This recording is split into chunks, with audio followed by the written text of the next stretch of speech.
गुळाचा चहा पिऊन झाल्यावरती म्हणलं थोडंसं वॉक करूयात. तर वॉक करता करता मी इथे झाडांपर्यंत पोहोचले पुन्हा, आणि तेवढ्यात माझ्याकडे मांजरीचं पिल्लू आलं. मांजरीचं पिल्लू आल्यावरती मी त्याला घेतलं कारण ते क्यूट होतं, पण मला तिने बोच करण्याची भीती वाटत होती, म्हणून मी तिला सोडून दिलं आणि ती मस्त कॅटवॉक करत करत माझ्या स्क्रीनपर्यंत आली. आणि जिजा ते बघत बघत एवढी खुश झाली होती आणि हसत होती मस्त मोठ्या मोठ्याने.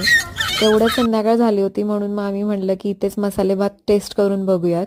आणि हे जी तुम्ही झाडं बघतात मी तिथूनच चोरली होती.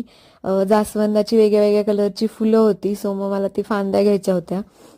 मग मी त्या कट करून घेतल्या होत्या आणि त्यासोबत आम्ही मसाले भात पण एन्जॉय करत होतो. सो मसाले भात टेस्टी होता, फक्त एवढंच की त्यांनी वरून पीनट्स टाकले होते.